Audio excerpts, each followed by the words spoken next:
Assalamualaikum. Assalamualaikum warahmatullahi wabarakatuh. Waalaikumsalam warahmatullahi wabarakatuh. Terima kasih kepada moderator atas waktu yang diberikan kepada saya untuk presentasi. Juga kepada Bapak Joko Sumarsono, selaku mentor yang nanti saya minta tolong untuk bisa memberikan masukan atas apa yang sudah saya sampaikan. Oke, ini yang PPT nggak ada? Oh, udah. Ini jangan terkesima dengan fotonya, itu editan gitu. Itu editan saja, itu cuma yang asli itu hanya kacamatanya saja. Di sini saya ingin menyampaikan tentang laporan orientasi saya, ya, laporan orientasi saya selama mengikuti kegiatan P3K ini selama hampir 2 minggu, ya, sampai 2 minggu. Ada 2 macam kegiatan, yaitu yang pertama dilakukan secara daring, yang kedua secara luring. Untuk daring itu dilakukan dengan Zoom dari tanggal 28, 29 sampai tanggal 30. Terus kemudian pada luring itu nanti dimulai tanggal 31, kemudian sampai tanggal 6, dilanjutkan tanggal 7 Novembernya presentasi. Nah, ini saya ingin presentasikan back dulu, Bu. Untuk perkenalan, nama saya Irwan Tripurnomo dari SMA Negeri 1 Sukoharjo, mengampu mapel matematika. Ya, matematika. Kalau rumah di Mojo dari 7 RW 8 Surakarta. Next. Nah, saya singkat aja dari laporan saya ini, kita ambil beberapa poin-poin yang penting saja karena waktu juga terbatas. Tujuan dari pelaksanaan orientasi ini itu adalah untuk kita mampu memahami program orientasi dan mengenal nilai dan etika instansi bagi P3K. Jadi biar kita mengenal apa itu nilai-nilai dan apa itu etika yang tentang P3K yang harus dimiliki dan serta mengaplikasikannya. Kemudian lanjut untuk visi misi atau visi dari Pemprov dari Jawa Tengah, karena belum ada gubernurnya sehingga visinya tahun 2023 itu sudah ada luarsa untuk 2024 dan seterusnya. Ini sementara ngambil dari visi Indonesia Emas, yaitu Jawa Tengah yang mandiri, maju, sejahtera, dan lestari. Untuk mencapai visi ini, maka jajaran di bawah dari Pemprov Jawa Tengah itu harus mensupport dengan cara membuat visi-visi juga dari Dinas Pendidikan, kemudian dilanjutkan ke sekolah-sekolah.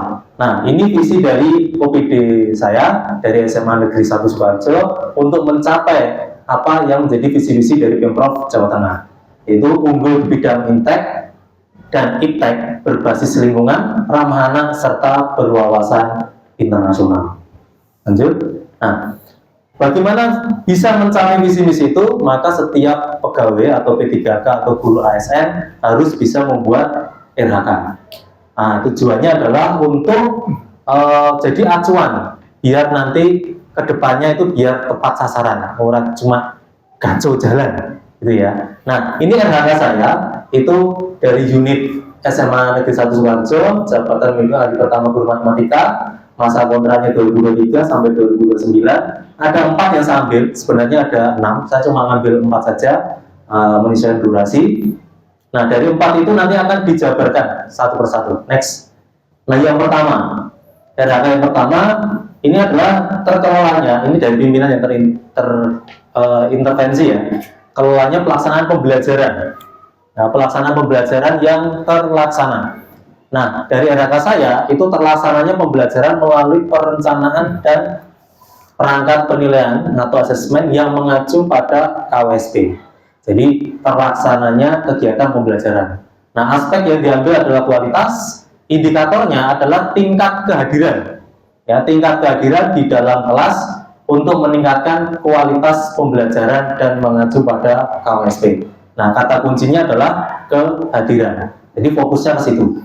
Targetnya ini saya ambil 50%, karena ini RHK saya ambil dari TW4, TW4 saja. Nah, kegiatan yang pertama jelas untuk mengetahui kehadiran adalah melakukan presensi yang pertama. Yang kedua, selain melakukan presensi, memberikan motivasi biar anak itu mau masuk ke dalam kelas, semangat di dalam belajar di dalam kelas. Yang ketiga, mengingatkan akan kesepakatan bersama, ya, bahwa kesepakatan kita selama pembelajaran bagaimana, kehadirannya bagaimana, itu adalah kegiatan dan tahapannya. Yang berikutnya adalah outputnya, itu adalah berkurangnya siswa yang tidak hadir tanpa keterangan, bukan hanya tidak hadir saja. Kalau sakit, saya tidak bisa ngontrol. Kalau ada urusan keluarga, saya juga nggak bisa ngontrol. Nah, kalau yang bolosan atau tanpa keterangan, nah ini nanti berkurang. Ya, syukur-syukur 0, ya 0%. Dengan dibuktikan adanya dokumen presensi, ya, presensi kehadiran. Nah, penerapan nilai akhlaknya itu yang pertama, yang melakukan presensi itu adalah saya melakukan presensi saat pembelajaran itu dengan jujur, jadi tidak ngapusi nyentrangnya. Kemudian tanggung jawab, cermat, disiplin, dan berintegritas. Ini sesuai dengan nilai akhlak pada akuntabel. Pada memberikan motivasi, itu penerapannya adalah saya memberikan motivasi agar siswa semangat dalam hadir di dalam kelas dengan ramah, kemudian dengan cekatan, dengan solutif, misalkan kalau ada pertanyaan bisa memberikan solusi, dan dapat diandalkan. Nah, ini masuk dalam nilai berorientasi pelayanan. Kemudian pada mengingatkan kesepakatan bersama, ini masuk dalam karena melakukan dengan ramah, cekatan, solutif juga masuk dalam prioritas pelayanan. Lanjut. RHK yang kedua, ini saya ambil kompetensi kepala sekolah, guru, dan tenaga pendidikan yang fokus pada peningkatan kompetensi diri. Nah, yang kedua ini kompetensi diri yang saya ambil adalah sebagai peserta praktik baik. Nah, kemudian aspeknya kualitas. Nah, indikatornya tingkat kesesuaian sesuai pengembangan kompetensi. Kemudian targetnya 50%, kegiatannya menyusun jadwal. Nah, untuk temanya praktik baik ini kalau mengejar waktu maka ya saya mengikuti apa adanya. Ya, yang sesuai. Maksudnya tidak harus A, harus B, harus B. Saya ambil aja dari beberapa yang tema yang ada, saya ambil yang sesuai yang saya butuhkan saja. Kemudian yang kedua, melaksanakan kegiatan praktik baik sebagai peserta. Nah, kemudian outputnya meningkatnya kompetensi saya, baik pengetahuan maupun keterampilan, sesuai dengan materi yang diberikan. Jadi materi praktik itu apa? Nah, pengetahuan dan keterampilan saya bisa meningkat. Penerapannya dalam penyusunan jadwal, saya lakukan dengan bertanggung jawab, cermat, disiplin. Ini sesuai dengan akuntabel. Juga menggunakan kekayaan negara seperti WiFi karena saya pakainya di sekolah, WiFi, listrik, dan sebagainya. Kemudian saya juga pada poin kedua, waktu melaksanakan kegiatan itu dengan cara meningkatkan kompetensi diri untuk menjawab tantangan yang selalu berubah, yaitu masuk dalam kompeten. Next, yang ketiga, ini sama, ingin mengembangkan kompetensi, cuma ini pada poin BIMTEK. Ya, BIMTEK itu yang 3 hari itu ya, diklat 3 hari. Ini kualitas juga 50%. Kegiatan yang saya lakukan adalah menyusun jadwal, kemudian melaksanakan jadwal, kemudian outputnya juga meningkatkan kompetensi saya, baik pengetahuan maupun keterampilan. Terus kemudian masuk dalam akuntabel maupun kompeten. Next, yang keempat, ini adalah terkelolanya sama, akan tetapi ini masuknya seminar. Seminar itu kita mengikuti kegiatan seminar bisa daring, bisa luring dalam waktu 1 hari. Kemudian ini tingkat indikatornya pakai tingkat kesesuaian sesuai pengembangan kompetensi. Kemudian kegiatan juga sama, menyusun jadwal, kemudian melakukan kegiatan. Outputnya meningkatkan kompetensi, kemudian penerapannya akuntabel dan kompeten.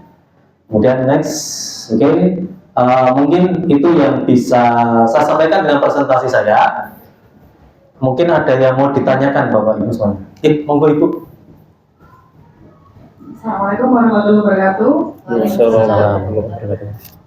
Izin bertanya, nama saya Nalisia Nese dari Yogyakarta SMA di Sukoharjo. Kaitan dengan rencana hasil kerja yang kami tampilkan, untuk target presentasinya itu 50%. Kenapa tidak 100%? Terima kasih. Wassalamualaikum warahmatullahi wabarakatuh. Terima kasih untuk pertanyaannya. Jadi RHK kalau dalam pemahaman saya itu kan ada 2 ya. Yang pertama dibuat dalam 1 tahun atau dalam 1 semester. Yang ini kan kalau dalam 1 semester TW3 sama TW4 memang targetnya itu adalah 100%. Akan tetapi di sini yang saya presentasikan itu hanya di TW4. sehingga saya hanya perlu melengkapi yang 50% saja. Jadi makanya saya pakainya di targetnya 50%, bukan 100%. Nanti kalau saya buatnya yang TW3 sama TW4 itu jadi satu paket, nanti mau nggak mau ya jadinya 100%. Nah, ini berbeda dengan TW-RHK yang panjenengan punya di PMM atau di kinerja. Kalau di kinerja itu kan ada dua gitu. Targetnya untuk tahunan 100%, target realisasinya 50%. Nah, karena ini targetnya cuma satu, saya ambil target yang realisasi.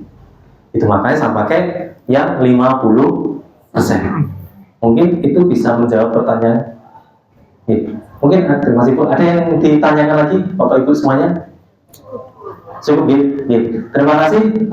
Demikian presentasi saya. Sebelum saya tutup, ini ada sedikit pantun juga, nanti semoga bisa menghibur kita semuanya.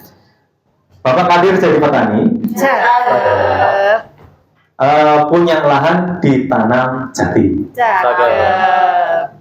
Presentasi berakhir sampai di sini. Semoga bisa memberikan sebuah arti. Terima kasih. Baik, terima kasih Bapak Irwan. Monggo Bapak Joko. Baik, terima kasih kepada Bapak Irwan Tri Purnomo dari SMA Negeri 1 Sukoharjo ya. Kebetulan mata pelajarannya matematika. Bapak Irwan tadi telah mempresentasikan laporan orientasi nilai dan etika pegawai pemerintah Provinsi Jawa Tengah.